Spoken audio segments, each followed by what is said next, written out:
What if I told you that risk that's holding you and your company back isn't real? Zach Bailey said that to me after telling me how he left school early, moved to a new city with no money, liquidated every asset he owned to bet it all on a 3D printed toy company. Listen to this exchange and more in this powerful episode of Untold.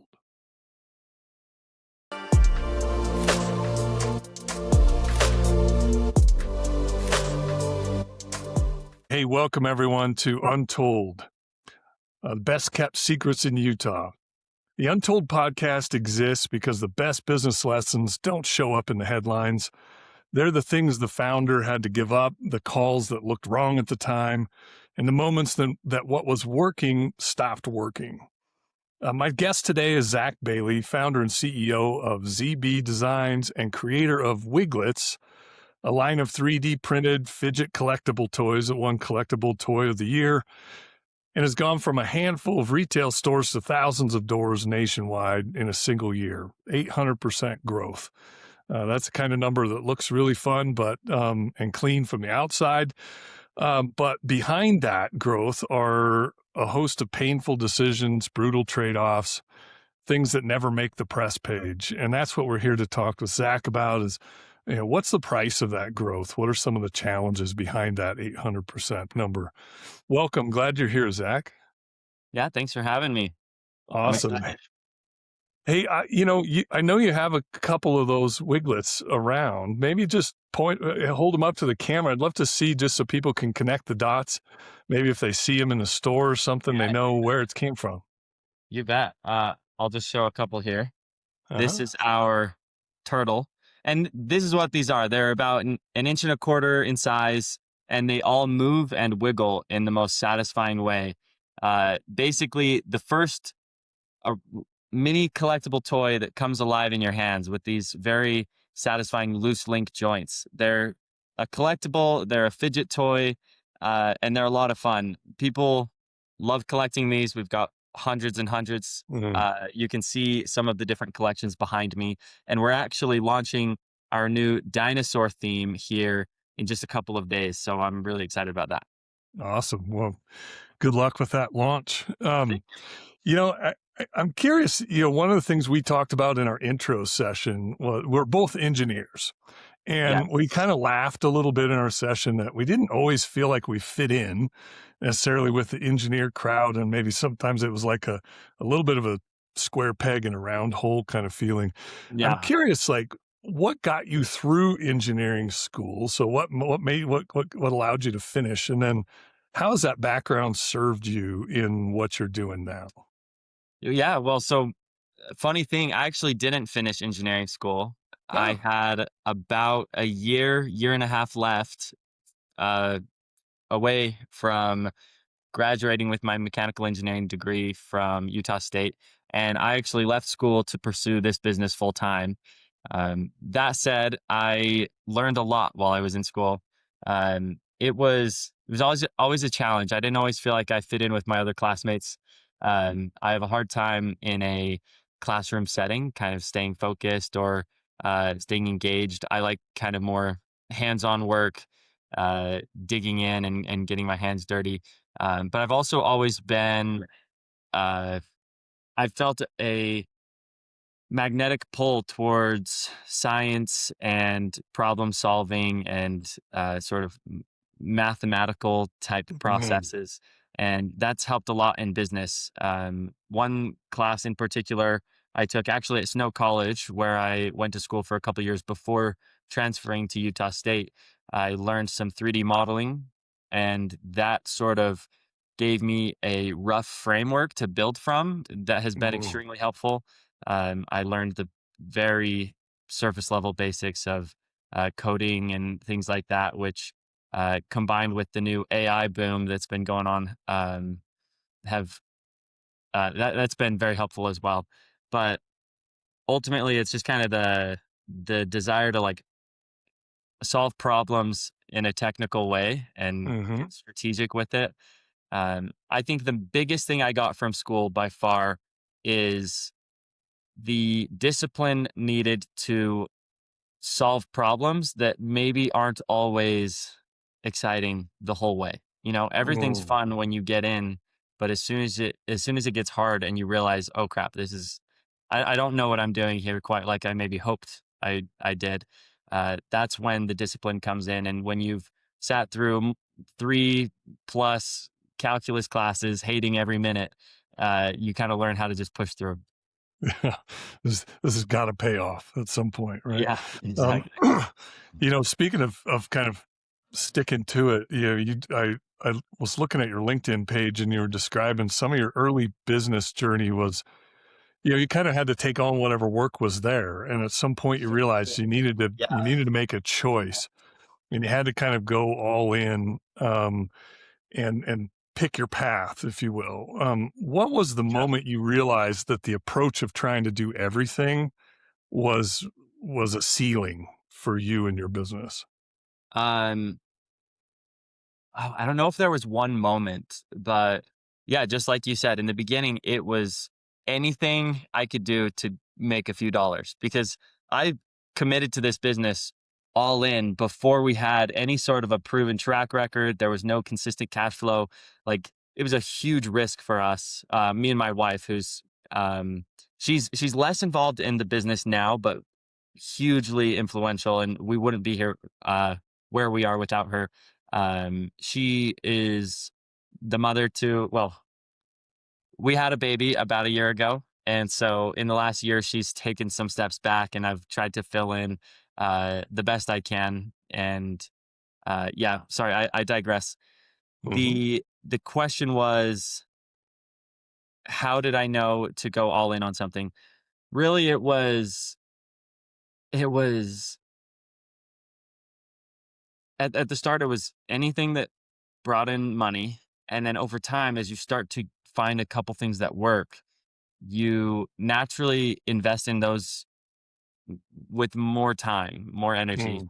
And we got to a point where uh, we had many types of toys that were all relatively successful, and we were making good money with different products. And we built this really weird business model where we actually did pop-up events all throughout Utah and the surrounding states. And we would do hundreds and hundreds of these, sometimes 20 to 30 in one week. And obviously, me and my wife couldn't personally man all of these. So we built a team to drive around and kind of represent the business at these pop-up markets. And then we would sell toys hand to hand Mm. to customers. And we would sell anything that people wanted. And in the beginning, it was toys mixed with keychains and custom gadgets and gizmos that I designed. And I know I'm taking a while to answer this question, but I think the backstory is probably helpful. The uh, we had dragons and snakes and everything, and the Wiglets started out as a product called minis, and right away they were one of our top selling products. Well, but actually by far our top selling product. And in just a few months, we kind of were realizing like, wow, over 50% of our revenue was coming from this one product. And it actually took us like another full year to realize maybe we should just go all into this. And I was listening to a podcast, I think it was from Alex Hormozy, where he said, he was talking about the 80-20 rule, Yeah. where 80% of your outcomes, your positive outcomes, come from 20% of your inputs. And uh, it was terrifying, but we decided to axe all other products and go all in on Wiglets. And that was one of the best decisions we've ever made in business. We actually saw a dip in our revenue for a time, but it allowed us kind of the runway to just become the Mm. best in the world at the one thing that truly mattered most to our business. And here now, a couple years later, that has definitely proven to be the right move. What made that decision what made that decision harder than it sounds? Like you said, it was scary. Oh, Tell me more. it is so hard because we had we had other products that were making good money. Like like hundreds of thousands of dollars with strong margins, and it wasn't like it was like we knew how to do it really well, right? So Mhm. I would say most people would look at it and say, "Yeah, don't stop doing that," But uh, we just had a feeling that if we I mean, I'm making it sound like it was easier than it was. Like, I deliberated on this for a long time, and my wife did too, and she was actually pushing for it a lot harder than me.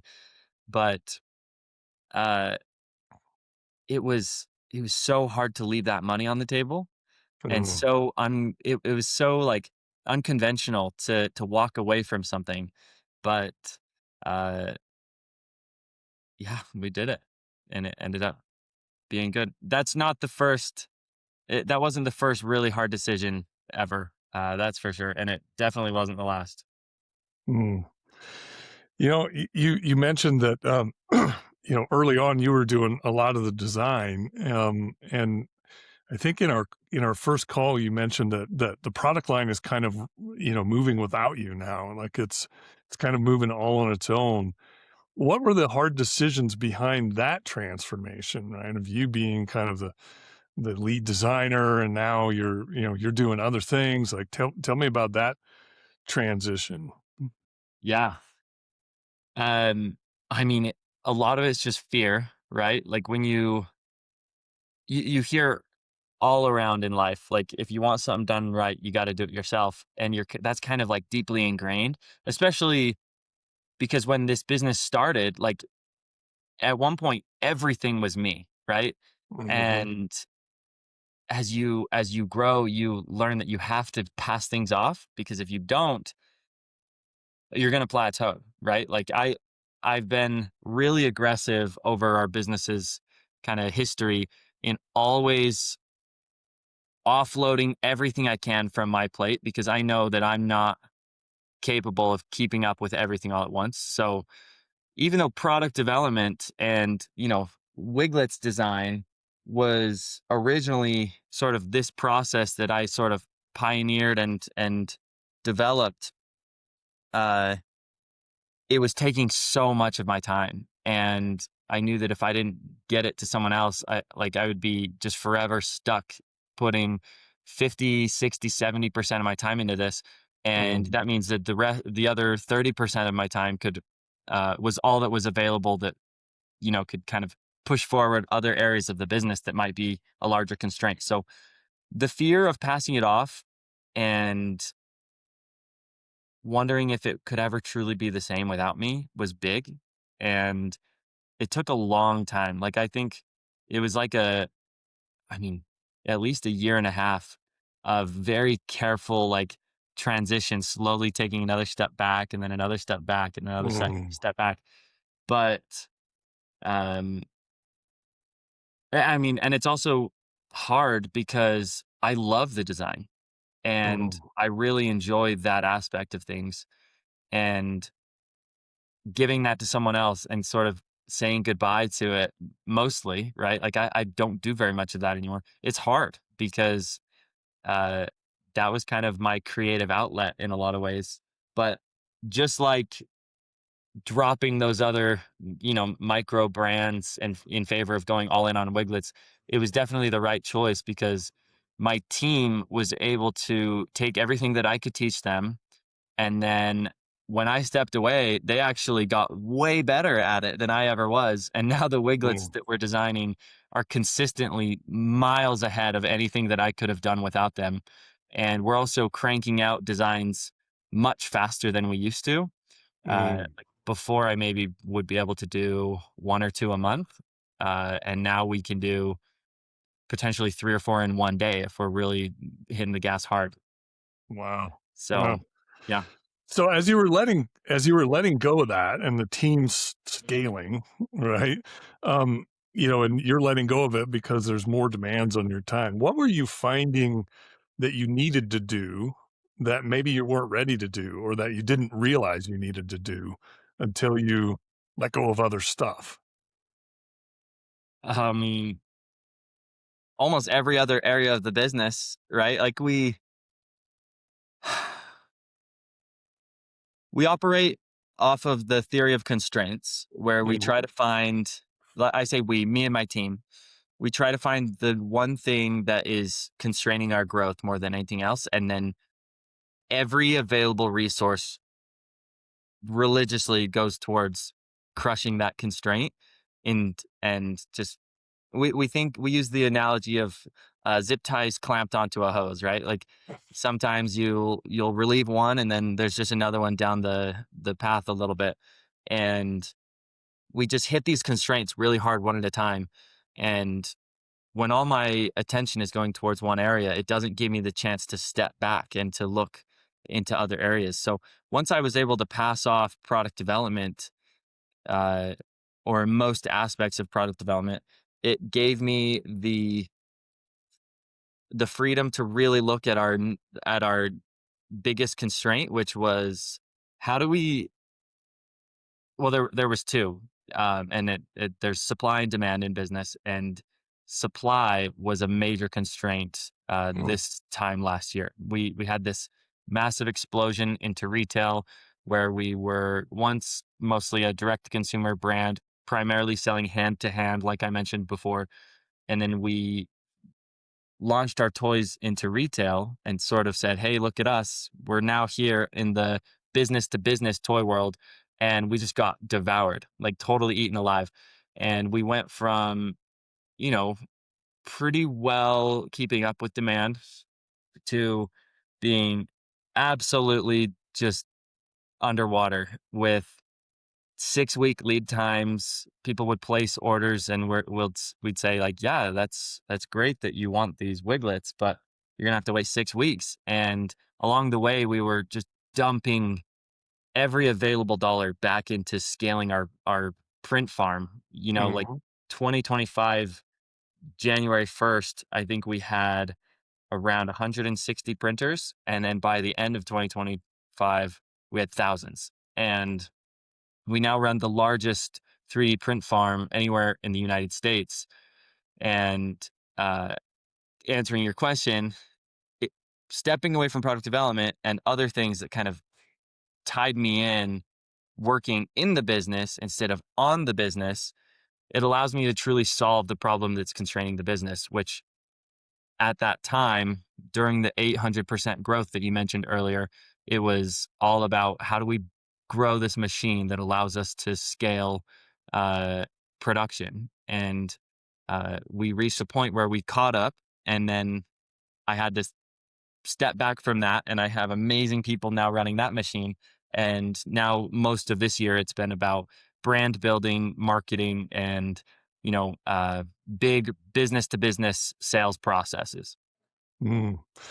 Well, yeah. What do you think the business today for you is asking of you as a leader that it wasn't 3 months or 6 months ago? Oh, um, it's a good question. I think it's asking me to make smarter choices Mm, than before. Like I think 6 months or like a year ago, the path was so much more clear. And I think when things are small, it's very, very clear what you work on and why you're working on it. But as we've grown, there there's more and more options of problems you can try to solve or things you can work on that can just take the entirety of the business's focus. mm, And if I don't choose right, we could lose weeks of progress or months of progress. And I've made bad choices in the past where I kind of, uh, at the helm of the ship, steer in a totally goofy direction, and the whole team rallies behind my judgment call, and then it's wrong. mm, And I have to face that and say, guys, this was stupid. Like I screwed up big time. We're going to come course correct, and I'll be smarter next time. And I it's been hard to navigate that for me. mm, I'm pretty young. I'm in my mid-20s, and I don't have any entrepreneurs in my immediate family or even extended family, until you get to like the great uncle uh, space. Uh, Mm-hmm. I guess if I had certain aunts and uncles watching this, I actually do have a couple business owners, but I wasn't. I have some business owners in my family, but I wasn't close to it growing up, right? Like it Yeah. wasn't. I didn't have anyone to sort of model my business after, so I either have to make the mistakes myself or I have to learn from other people who have done it. Mm. And as the business has required me to sort of be smarter, especially lately, I've tried to lean heavily on mentors and people who have done it or been around it a lot more. And I brought people onto my team who have been in the toy world for 20, 30 plus years. And that's been a big unlock for us, I think, because it's not the business isn't relying on me having every good idea anymore. Mm. Okay. So yeah, I mean that's huge. You not needing to have every big idea, right? Yeah, thank goodness. That sounds like that leadership step, right? That you didn't Mhm. need 6 months ago, and now that's helping your business continue the growth that you had. Yeah. What I'm wondering with, as you jumped into scaling, I'm sure, as you anybody who's starting a business, they're imagining, right, what things are going to look like in the future and how it's going to be as you grow. When you started scaling, what surprised you? What was the thing that like happened that you were like, this is not what I expected? Would everything be an okay answer? I think that I mean, I'm an optimist, so I just went into it thinking, "I've got this. I can't possibly fail. Like everything's gonna be sunshine and rainbows," and almost nothing ever has been. Uh, but even the things that have gone well, sometimes they go way better than I ever could have imagined. So that's probably a lame answer, but really everything has been completely unexpected. I never expected our business to blow up as viral as it did in 2025. I never expected it to be so hard to lead a team by example. I didn't think that uh, I could get people to be as bought into this as I've been able to. Um, I never would have thought that there'd be people spending thousands of dollars on a collectible toy line that I created. Um, I mean, I could just go on and on. It's been, Mm. I feel like it's been like a fever dream in the best possible way for the last like 3 years. And I'm so here for it. That's cool. Um, you mentioned some of the things you had to let go of. Um, the design work was one thing, and things that maybe were your passion early on. Have you been able to find like that passion for the job the way it is today, or are there still sometimes things you just need to go back and do just to get your hands dirty, just for satisfaction's sake? Um, oh man, I do my best to really lean on my team Mhm. wherever I can. I try to find the best people I possibly can to solve these problems and to work on these systems and areas of the business. And in general, contrary to what I would like to do, I mostly leave them to it, if Mhm. especially when things are going well. And that's hard for me, right? Like I love solving problems and I love building things. And so I still get to do a lot of that on a daily basis, but I never get to just get comfortable in what I'm doing anymore because the I, like most people, like being good at something. And Mhm.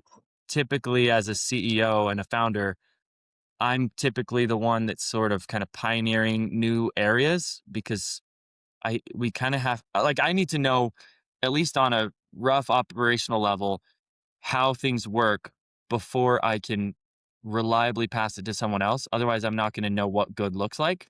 Yeah. So I'll get into something new when we want to go in a new direction, or when there's a problem that needs to be solved, or a new system we need to stand up, and I'll be the first to do it typically. And it's really hard for me because right when I start getting good at it and I start really loving it, that's usually a trigger is flipped in my head, and I'm like, dang it, it's time to pass to someone else now, because the Mm, business needs me to be able to step back and kind of try to reach a high ground where I can see what's next, because mm, I have to make those smart decisions. And I can't do that if my head is down and I'm like obsessing over something that's just a passion of mine. I mm. kind of have to let my team have all the fun sometimes. And I tell them all the time, I'll check in, and I get involved for 30 minutes here or an hour there. And I let them know, I'm like, I hope you know how jealous I am of what you're working on right now, because I love this stuff. And it might be content creation, it might be product development, it might be sales or marketing related things, or even running the printers. Like I loved just putting in headphones and just working in the manufacturing facility, running these 3D printers till midnight. And I don't get to do that anymore. Mm, man. I want to test a theory with you as I've been listening to you. It Sure. sounds like, and just, yeah, react to this for me. Okay. It, it sounds like that, as you're growing Wigglets couldn't grow until you grew. It's like the business was waiting for a new version of you to show up before it could move to the next phase. It's like a linkage there between your growth and the growth of the company. How do you think, what do you think about that? Absolutely. I think that this business forces me to confront just about every major flaw I have as a person. And just when I think I've figured it out, or I'm starting to feel comfortable in my role, I get kicked in the balls with with some major mistake that I make, and I have to take a pause and like admit, yeah, I really still have no idea what I'm doing. And I think that that stems from a just entrepreneurship as a whole, Mm, mm, but it's 100% true. I think that because at the end of the day, I'm still the shot caller in the most broad sense, even though I do trust my team so much in all these areas. If I'm making stupid choices, I'm gonna squander everything, and mm, it's a lot of pressure, and it's a blessing, but also a curse to just never being able. I can never just settle ever, mm, mm, mostly because we're nowhere near where we want to be, not even close. We're just laying the initial framework with all of this, and our long-term goals are going to take us so much further than here. So I still have a lot of growing to do. mm. Excellent. Mm. Yeah, yeah, I can totally relate to that. The mistakes, right? Getting kicked in the balls moments, right? Yeah. Yeah, I wish I could tell you like that it gets better. Like, Yeah. it seems Yeah. like it's a Yeah. little bit life, right? Mhm. That's awesome. You know, um, I want to kind of bring us into a close here. We're getting close to time.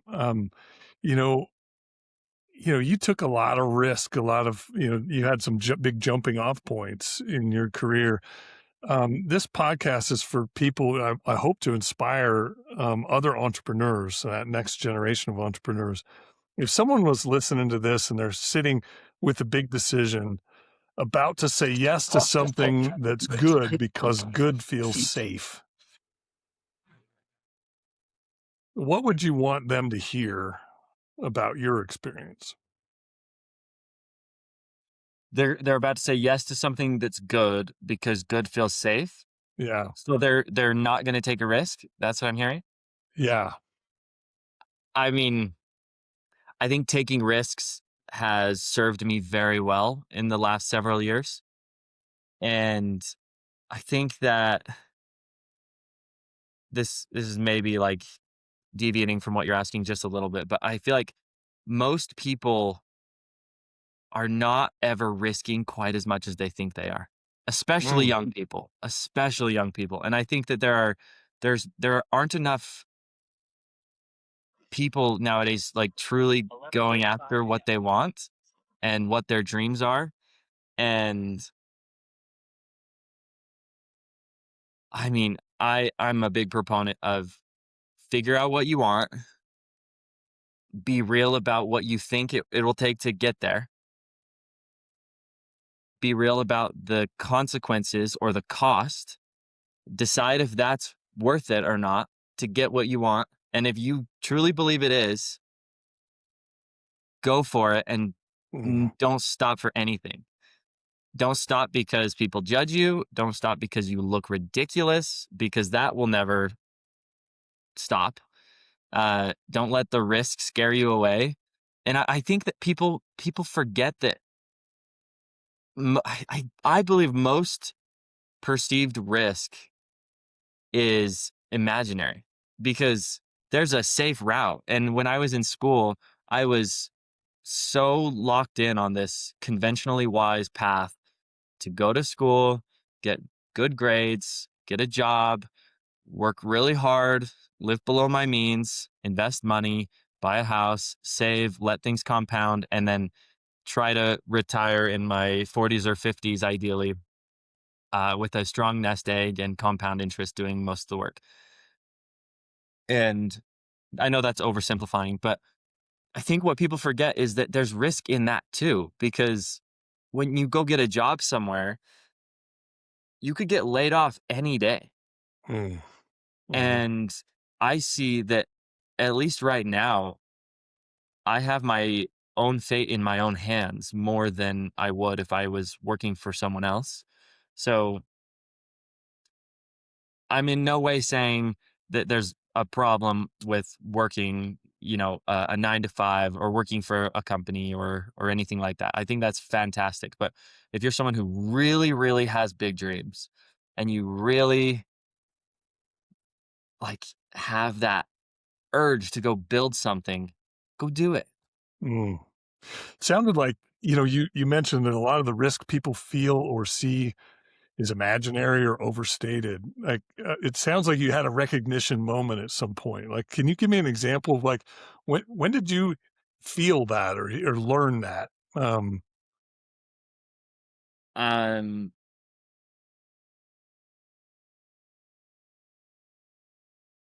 I mean, there are so many moments, but one that's coming to mind right now is when I started my business. I had a business partner that actually owned a pretty good sized chunk of the business.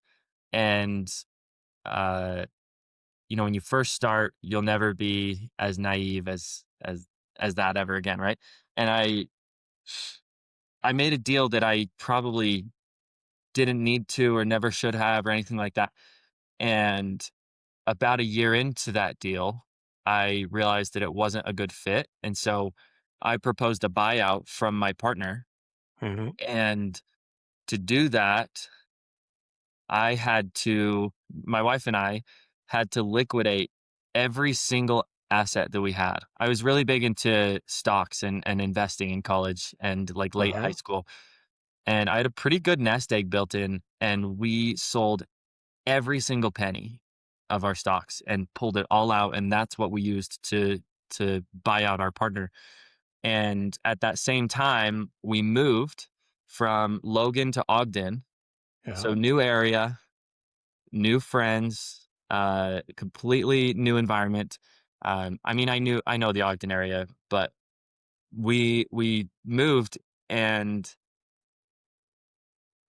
had no money, like almost Mhm. no money. And we still weren't in a place where we had consistent cash flow, but we just knew like somehow we will figure it out because I refuse to fail. Like I'm just not going to give up. And I think if you just don't give up, how could you really fail?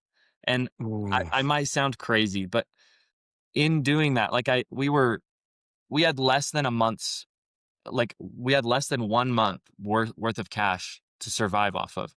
And we didn't know where the next money was going to come from, but we just went forward because we knew it was going to be a hell of a lot easier to make that hard decision now than later when things kept growing. yeah. And we just said, we'll figure it out. Mm, And we did. But mm, it wasn't easy. It got close, like really close. But I just knew, like, okay, if we run out of money, like I'll just work harder. Like I'll just do more. And mhm, maybe I actually probably sound kind of crazy right now, but I believe that the only way you can truly fail is if you give up. mm. Yeah. No, I don't think you sound crazy. You sound like an entrepreneur. Like, it's a pretty consistent thread that I hear. It's a great answer to Well, the question, actually. With that, I'd like to bring it to a close. I'd love to yeah, continue the conversation, but I'll try to keep it 30 minutes so people can yeah, listen on their commute. So thank you, Zach Bailey, founder and CEO of ZB Designs and Wiglets. If any listeners have ever wondered what some of the real costs of going all in are, you've just heard it. So, Zach, thanks for being honest with us today, and thanks for absolutely. joining me. Awesome. Yeah. Thanks so much, John.